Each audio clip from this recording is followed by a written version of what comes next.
Exact మరి మంత్రి అచ్చెన్నాయుడు వాళ్ళ ఊరు, నరసన్నపేట అంటే కృష్ణదాసు వాళ్ళ ఊరు. మరి కృష్ణదాసు నాకు కింజరా పప్పన్న ద్వారా కబురు పెట్టాడు.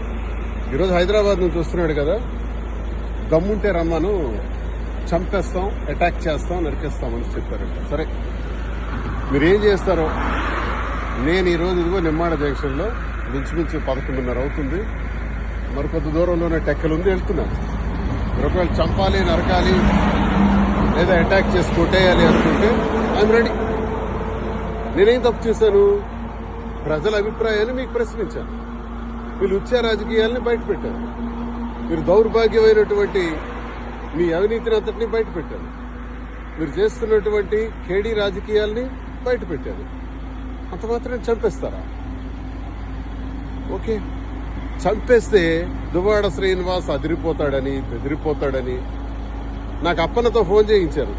దయచేసి రావద్దు, అలా వెళ్ళిపోమని హైదరాబాద్, మళ్ళీ వెనక్కి వెళ్ళిపోమని రావద్దని. అందుకే ఆపాను, ఇక్కడ కారు ఆపాను, ఇక్కడ నిలబడ్డాను. ఎంతసేపు అయినా ఉందామని అనుకుంటున్నాను. ఒక 1 or 2 hours వెయిట్ చేస్తాను ఇక్కడే. వాళ్ళకి కూడా కబురు రండి. మరి పోలీసు వారి దృష్టిలో కూడా ఈ విషయం నేను పెట్టాలి. రేపు ఎస్పీ గారిని కూడా కలుస్తాను, అందరి దృష్టిలో పెడతాను, పత్రికాముఖం కూడా విషయం తెలియజేస్తాను. జరుగుతున్నటువంటి అన్యాయం మీద మాట్లాడితే అటాక్ చేసేస్తారంట. చూద్దాం, అది కూడా. నేను ఇంకా గట్టిగా మాట్లాడతాను, ఇంకా గొంతిప్పి మాట్లాడతాను, ప్రజా సమస్యలపైన పోరాడతాను. మీకు వైసీపీలో నన్ను సస్పెండ్ చేశారు, మీకు కావాలంటే బహిష్కరించండి, ఎక్స్పెల్ చేసేయండి. ఎక్స్పెల్ చేయటం అంటే పార్టీ నుంచి బయటకు పంపించేయటం.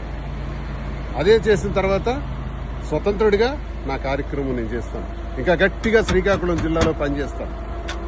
ఏం చేస్తారో చూస్తాను. ఒకవేళ చంపేయాలనుకుంటే నేను చావుకైనా సిద్ధండి. భయపడే రకం కాదు, అదిరే బెదిరే రకం కాదు ఈ దువ్వాడ శ్రీనివాసన్ తెలియజేస్తున్నాను. ఇంకా 2 hours ఇక్కడే ఉంటాను.